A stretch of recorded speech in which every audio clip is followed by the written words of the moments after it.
Kung hindi si Vice President Jejomar Binay o Interior Secretary Mar Rojas, posibleng si Senador Chis Escudero ang makatambal ni Senador Grace Poe sakaling tumakbo siya sa eleksyon 2016. Habang ang magkakalabang partido naman noon, posible raw na magkampihan sa susunod na halalan. May news to go si Jam Sisante. The gravest thing that you have done is you have stolen the presidency, not once, but twice! Ito ang galit na pahayag noon ng byuda ni Fernando Poe Jr. na si Susan Roses laban kay nooy Pangulong Gloria Macapagal Arroyo matapos sa mga alegasyon ng dayaan noong 2004 elections kung saan natalo si FPJ. Noong panahong iyon, ang gitgitang magkalaban ay ang koalisyon ng Katapatan at Karanasan sa Kinabukasan o K4 ni Arroyo at ang koalisyon ng Nagkakaisang Pilipino o KNP ni FPJ.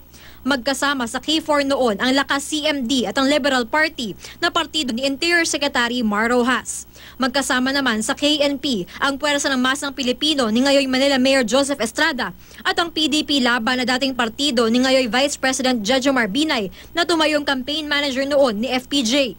Mahigit isang dekada matapos niyan, ang alyansa ni Estrada at Binay na United Nationalist Alliance kinumpirma ni Binay na makikipag-alyansa sa dati nilang kalaban na Lakas. Sa politika, yung dating mong kagalit, pagka lumapit sa'yo, boboto kita. Alam mo sabihin, hindi, ayoko sa'yo, kagalit kita.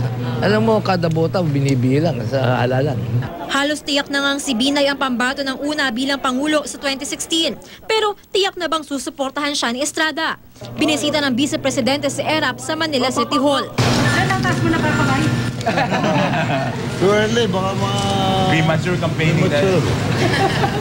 Bukod sa hindi pa itinaas ang kamay, tila nag-alangan si Erap nang ipaalala sa kanya na may mga nagsusulong na tumakbong Pangulo si Senador Grace Poe, anak ni FPJ, matalik niyang kaibigan.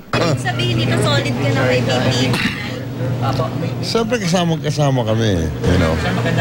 Kahit po tumakbo si Senator Grace Poe. Hindi natin malaman pa yan. It's too early to predict anything. Bago nito ay nagbakasakali pa ang una na kuning vice presidential candidate si Poe.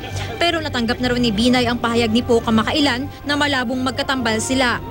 Isang komite na pinangungunahan ni una spokesperson Toby Chanco ang naghahanap ng kanyang running mate.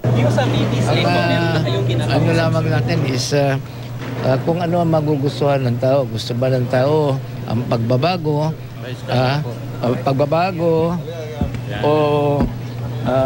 pagbabago na itataas ang buhay ng tao.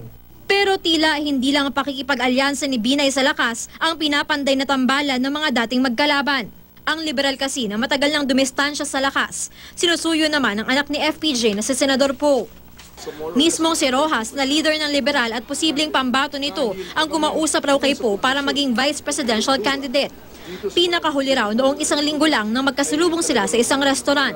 Marami kami mga bagay na nagkakapareho kami. Halimbawa, gusto namin ipagpatuloy ang laban sa korupsyon.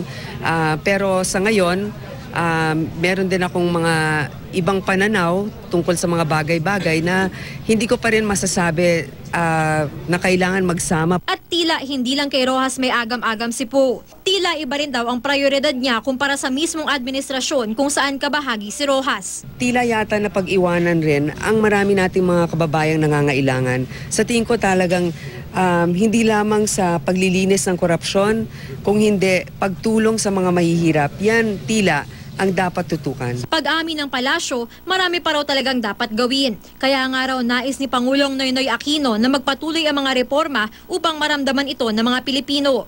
Kung hindi si Rojas na nasa alyansang kalaban noon ng ama o si Binay na kaalyansa noon ni FPJ, may bababang pwedeng kampihan ni Poe kung tatakbo siya para sa mas mataas na posisyon. May nabanggit siyang nakatrabaho na raw niya ukol sa pagtulong sa mahihirap. Ang kaibigan at kinakapatid na si Senador Chis Escudero na naging tagapagsalita rin ng ama niyang si FPJ noong 2004 elections. Pinarating ko na rin kay Senator Poe na anuman ang kanyang pasa, nasa likod palagi niya ako tulad ng suporta at pagtulong na ginawa ko rin sa kanyang yumaong ama.